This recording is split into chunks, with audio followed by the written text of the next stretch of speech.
দাবদাহ থেকে বাঁচতে রাজগঞ্জ থানার পুলিশের তরফে ওআরএস ও পানীয় জল বিতরণ করা হলো।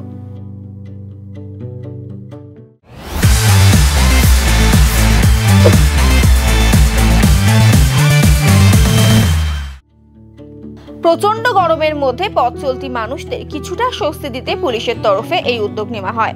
বৃহস্পতিবার রাজগঞ্জ থানার পক্ষ থেকে শিলিগুড়ি জলপাইগুড়ি জাতীয় সড়কে ফাটাপুকুর, হাতিমোড়, সারিয়াম ও বেলাকোবায় পথ চলতি মানুষ সহ গাড়ির চালক এবং ট্রাফিক নিয়ন্ত্রণের দায়িত্বে থাকা পুলিশ ও সিভিক ভলেন্টিয়ারদের হাতে ওআরএস এর প্যাকেট ও জলের বোতল তুলে দেওয়া হয়।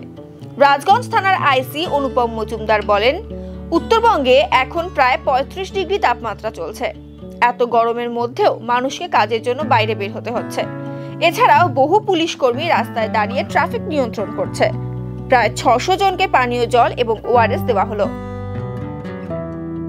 দেখুন, আপনারা তো জানেন যে প্রায় 35 ছুঁই নর্থ বেঙ্গলে, সাউথ বেঙ্গলের তুলনায় একটু আরামেই আছি।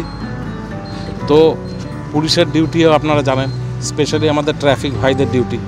ট্রাফিক ভাইরা যারা করছে সারাদিন রোদের মধ্যে, এবং পথচারীরাও যারা যাচ্ছে, এই যাতে তারা সুস্থ থাকে এই মঙ্গল কামনা করছি, এবং তারা ডিউটিতে সবসময় সজাগ থাকে।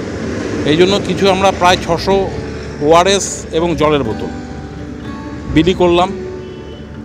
ট্রাফিক ফোর্সদের দিলাম, অফিসারদের দিলাম, এবং রাজগঞ্জ থানার পক্ষ থেকে জেনারেল পাবলিক যারা এই রোদের মধ্যেও কাজে যাচ্ছে তাদেরকেও কিছু আমরা ডিস্ট্রিবিউট করেছি।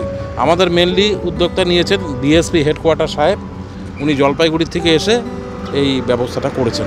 আজকে দিয়েছি ফাটাপুকুর, সারিয়াম, হাতিমোড় এবং বেলাকোবা। বেলাকোবাটা আমরা এখন যাচ্ছি দেব।